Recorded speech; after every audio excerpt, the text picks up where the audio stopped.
خدمت شما. آبادی شما نه. وای اینا رو از کجا آوردی؟ کاری نباشه خدا میرسه. از خونه آقا یوسف. جون بساط کباب آماده کن. رو سینه پاک کرده است. ماهی هم هست. آقا یوسف ماشاءالله اوضاع ردیف شده. سدی به جا. آره میگو. حالا اینجا رو ببینید. سس 1000 جزیره دلپذیر. ماست کاله. آقا یوسف جون. آبادی شما نه رفت کنم. اینا گرسنه‌ان. باید غذا رو زودتر آماده کنیم. موقع که به این اصولی نمی‌پذیره.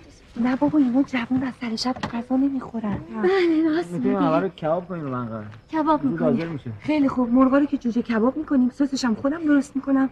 اما ماهیا چی؟ اونا رو کباب. نه تو مایتابه سرخ میکنیم. پس تو ماهیا رو تیکه کن. پس منقل کی بذاره؟ ماهیا رو اگه اجازه بدید من تیکه تیکه میکنم. چاقوی تیزم دارم الان میرم میارم. دست شما درد نکنه. خیلی خوب برو منقل بزن. زغالش کجاست؟ نکنه اونم قایم کرد. نه زغال داریم تا دلت بخواد. جنسی جمعی قایم کردی بده دیگه بابا. برو رو تو کم کن. باز کتت میقایا. باهاره اینجا رو. آقای ماهی میگو مادر من دیدی گفتم شو نزن دیدی. آقای یوسف آورده. باریکلا آقای یوسف. چپ میگوی اصلا جنوبی براتون رو پسن کیف کنید. نه خواهش میکنم. من یه خوراک میگو از برنامه آشپزی علمی کاربردی تلویزیون یاد گرفتم که هم راحته هم زود درست میشه. دست شما درد نکنه. فقط گوجه فرنگی و فلفل دورمه‌ای نداری. چاقوی تیز آماده. نه شما چی؟ چی؟ گوجه فرنگی فلفل دورمه. نه متاسفانه من چاقو داشتم و چراغ که آوردم. امیر میره بگیره. نه من خودم دارم.